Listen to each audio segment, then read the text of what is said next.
ભગવાન ધીરે ધીરે ગાલમાં હસે છે. ભગવાન એમ એની સામે જોઈને પ્રસન્ન થાય છે અને એમ કહે છે, આ વખતે કથામાં બેઠો છે, આ વખત આનો સ્વભાવ થોડોક સુધરશે. ભગવાન અપેક્ષા કરે છે. કૃષ્ણને સંતોષ થાય છે જ્યારે આપણે કથામાં બેસીએ છીએ. અને એ તો સાવ સ્વાભાવિક છે.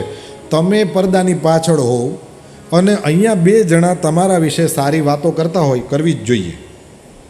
તમે અહીંયા આવ્યા હો ને તમને સંતોષ થાય તો આના માટે જેણે જે પ્રકારની મહેનત લીધી હોય ક્યારેક તો કહેવું જ જોઈએ.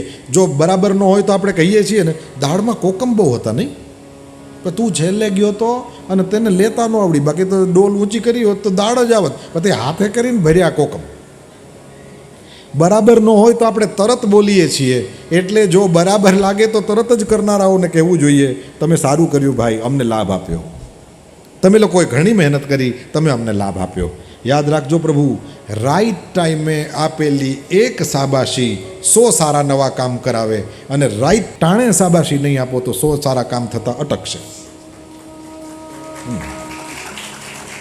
અને આ સારા કામ કરવાવાળા થઈને સાંભળાય નહીં, આ શાબાશી દેવાવાળા થઈને સાંભળવાનું, કે જ્યાં જે સારું દેખાશે એમ કહીશ કે આ બહુ સારું છે, આ તમે બરાબર કર્યું, આ સરસ છે.